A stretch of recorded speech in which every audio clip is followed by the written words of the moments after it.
I miss having the soap and clay kidlets here. That was such a fun experience, actually having them here to talk to you, because then I got to talk to them and it was less awkward for me because it's never going to stop being awkward because I am just naturally an awkward person.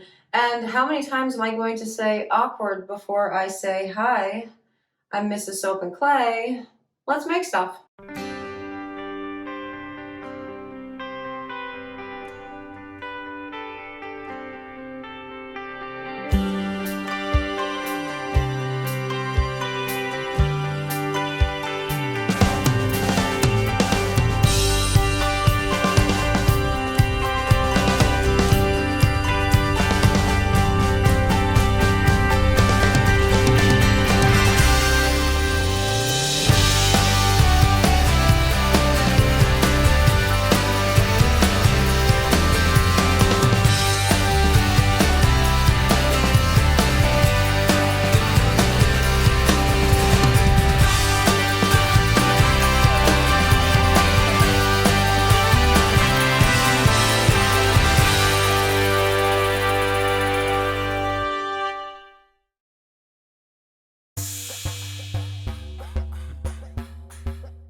How's it going, sudsers? Welcome back to the channel. You are here for another round of 365 days of soap, and today we are doing another shampoo bar. Now, we have explored cold process shampoo, hot process shampoo, glycerin shampoo, and now we're going to do the Syndet Bar.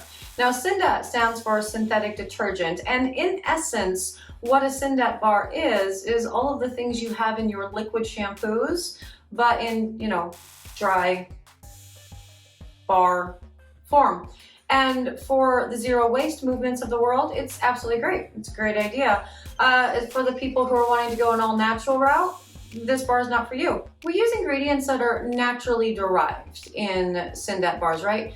And that means essentially that the stuff that we put into them came from a natural source like coconut, for example, and not like petroleum-based products. And so that's what naturally derived really means, although in the United States there's not a whole lot of regulation on it, so it's anyone's game out there and it can be a little bit of the wild, wild west. But we'll get more into the ingredients list and everything that goes into a Syndet bar in the actual video. This particular recipe is formulated for basically all hair types, and the reason why it works so well for all hair types is because the majority of us, if we have not moved over to a natural soap and gone through like the detox process and your hair getting used to it, we're all used to regular shampoo in our hair, the liquid stuff that you get in the squeeze, and yeah.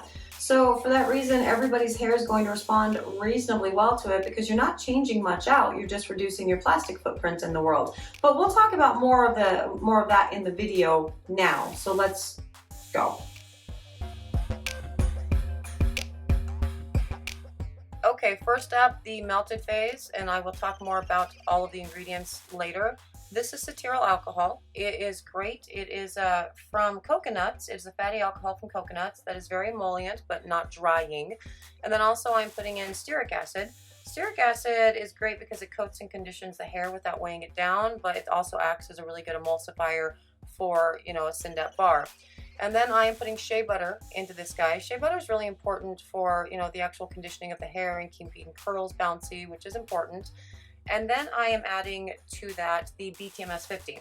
Now BTMS 50, it's very softening and conditioning, and so these are all going to be melted down while we prepare the rest. Now in this is my scent blend for this guy, as well as an extract. I used buckthorn extract for this because it's very skin softening. And I also am putting in the cocoa betaine. Now cocoa betaine is what's known as an amphoteric. So it has anionic and cationic centers, and it aids in the emulsification as well as it acts basically as carrier, and it disperses, the rest of the anionic and cationic bits. And I've also put in kaolin clay and then some, color. Now, while everything is melting down, we are adding our dry ingredients, and what I am dumping in right there is my SCI. This is a coconut-based surfactant that is going to be used for cleansing, which is, awesome. And we are going to also be putting into this SCI noodles, which are an anionic surfactant, which means that they are negatively charged and they produce, good bubbles, which is, awesome. They also have, they lend to like the craggy, oh, look, it's a Lush shampoo, look of it, which is cool. And so quite a bit of that goes into it as well, because between the SCI and the SCS, that's going to be what's actually doing the bubbling. And in addition to this right here, which is the SLSA, which is a gentle surfactant that also aids in bubbling. And I'm also adding DL-panthenol to this because that helps with hair softness and all of that awesomeness. And yeah. Okay, now we are on to the mix, and this thing, yeah, you see everything? Oh God, with the powder flying everywhere. This is not fun. I mean, luckily this is like COVID era world, so, we are always masked, but if you're going to be making this stuff, yeah, put a mask on. And I'm going to put in the liquid phase of this. Now, not the melted phase, the liquid phase. So we have, our scent blend in there, as well as the cocoa betaine and, our kaolin clay and our color and our extract. And here is an interesting thing that never gets told when you're like, hey, you should make a Syndet bar. They never tell you that Syndet bars are KitchenAid motor killers. Do you see how my KitchenAid is bogging down there? I mean, granted, it's an old KitchenAid, so it's, it's seen better days, but it is bogging down like nobody's business. I'm trying to lock it, trying to put the speed up more, and yeah, it's not working. This mixture is so thick that it's, again, you should get a higher horsepower motor for this stuff, really, because every time I make a Syndet bar, I'm terrified that that's going to be the end of my KitchenAid and I'm going to have to buy a new one, and those things are not cheap. So now that that has been reasonably mixed up, I'm going to add the heat phase, so the melted phase. And remember, that's the cetyl alcohol, that is the BTMS 50, and the, what else did we put in there? I forgot already. All the things that we, the stearic acid and all those things. And still, see there, it's having a tough time. My poor little KitchenAid, it's really struggling to power through this guy. So I just find that so funny whenever I, hear people talk about Syndet bars. They never talk about this. Like, this is, again, it's a KitchenAid killer. And so, if you value your KitchenAid, find another way to mix this up. Hand mixing, that's always a really good idea, and that's ultimately what I end up going to with all of my Syndet bar recipes, because I don't want to break my mixer, really.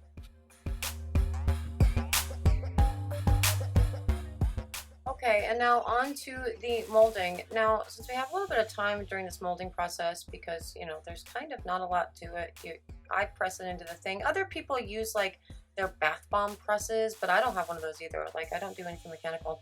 So I do this, and it works out really well. So yeah, this is just this over and over again. It's fun.